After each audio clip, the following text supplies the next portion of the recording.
Story Bugs! Hello and welcome to Storytime. I'm really glad you're here. We are going to read Ferdinand and the Bullies, and this is a Disney Bantam Books production.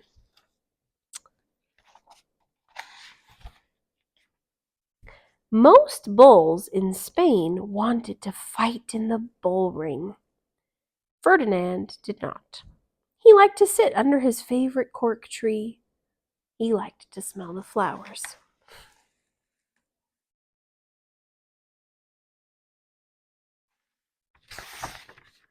He always knew when there was going to be a bullfight in the city. Men came to the pasture then. They came to pick the best fighting bulls. All the bulls bellowed. They snorted, they pawed the ground. They wanted to be picked.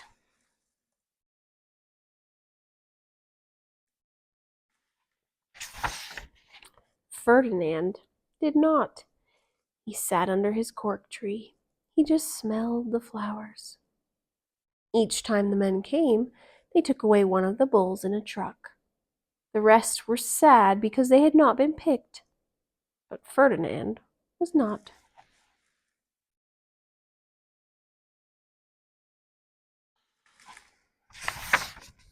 After some time, all the bulls that Ferdinand grew up with had gone off to the bull ring. Now there were younger bulls who bellowed and snorted. They pawed the ground. They too wanted to be picked for the bull ring.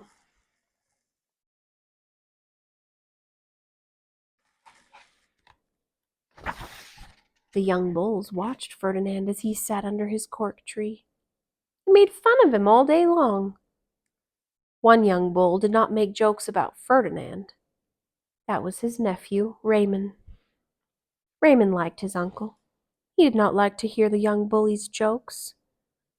"Why don't you act like the other bulls, Uncle Ferdinand?" Raymond asked. "Why do you let those bullies make fun of you?"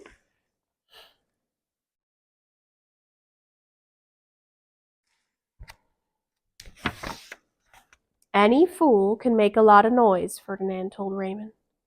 "But it takes a strong bull to go his own way and forget the things those bullies say." And that is what Raymond told the young bullies. "My Uncle Ferdinand could bellow and snort. He could paw the ground if he wanted to. He just does not want to."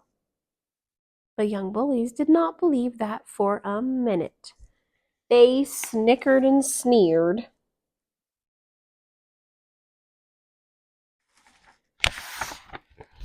"We'll show you that your uncle's no real bull," the young bullies laughed.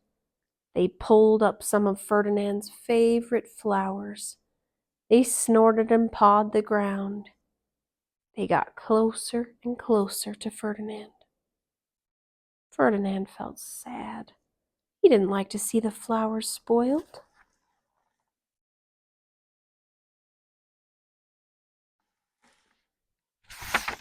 But Ferdinand did not bellow or snort.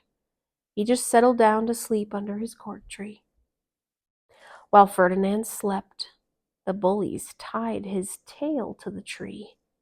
Then they sneaked off. Ferdinand woke up. He started to walk away, but his tail held him fast to the tree.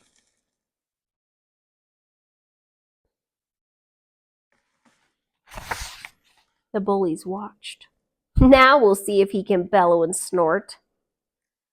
Ferdinand did not bellow. Ferdinand did not snort. He just gave a great big pull. Swoosh! The branch flew through the air. Then Ferdinand went back to his cork tree. He smelled the flowers that were left.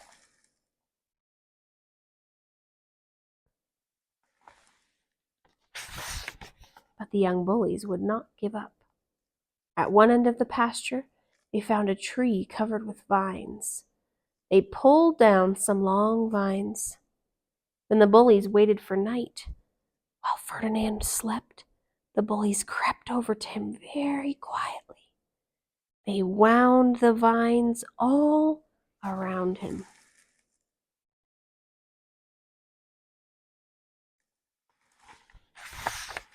In the morning, Ferdinand woke up. He looked down and saw that he was tied up from head to foot. The young bullies watched him.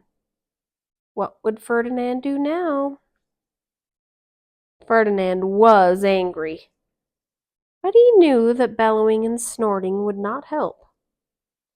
Quickly he set to work. He chewed through one piece of vine at a time. Soon he was free.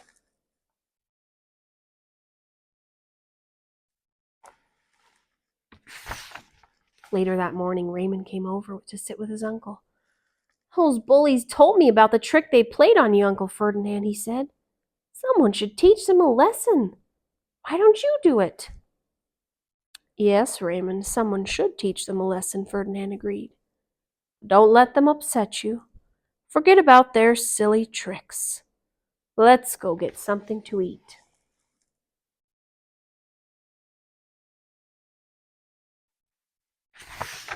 The young bullies snickered and sneered as Ferdinand and Raymond walked over to a box of grain. Ferdinand took a great mouthful of grain. "Achoo!" he sneezed. Out flew a mouthful of ants.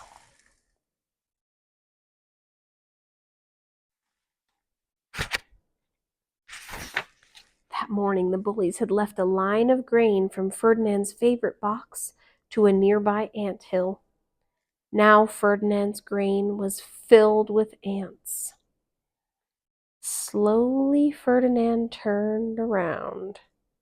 He gave another great sneeze. It sounded like a bellow of rage. He stared at the bullies. The young bullies backed away. They were afraid.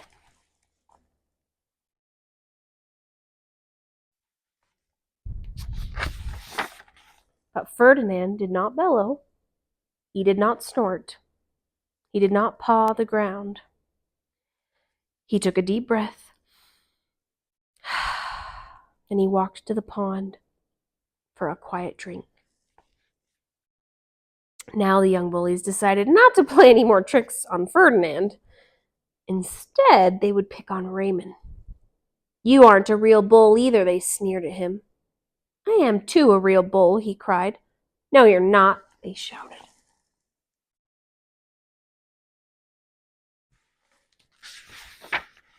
The bullies gathered together.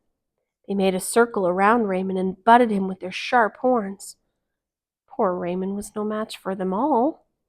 "Help!" he cried. Ferdinand heard Raymond's cry. He raised his head. He looked around. He saw Raymond, and he saw the bullies.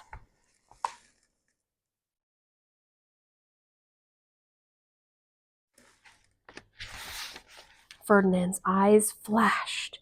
He gave a great snort. He pawed the ground. With a mighty bellow, he ran at the bullies. He butted with his horns. He kicked with his feet. The young bullies cried out in fear. They tried to run this way. They tried to run that way. But Ferdinand was everywhere at once. The young bullies ran away.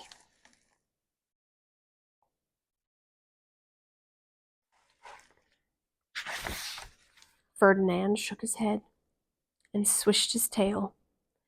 With his head high, he walked back to Raymond. "Uncle Ferdinand, that was great," Raymond said with pride. "I've never seen you get so angry before." He started to paw the ground the way Ferdinand had done.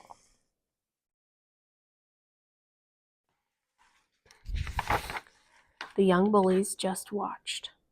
They were sure to keep away. Ferdinand and Raymond walked over to the cork tree. "A wise bull gets angry only when he must," said Ferdinand. "He only uses his strength to help someone who is really in need."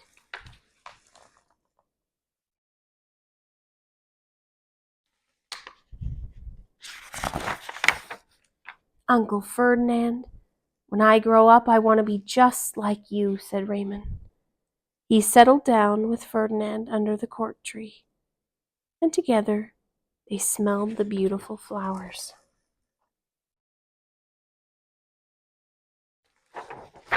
Even though Ferdinand was a super strong bull, he didn't use all of that strength, did he? He just enjoyed a beautiful life and only used that strength when he needed to.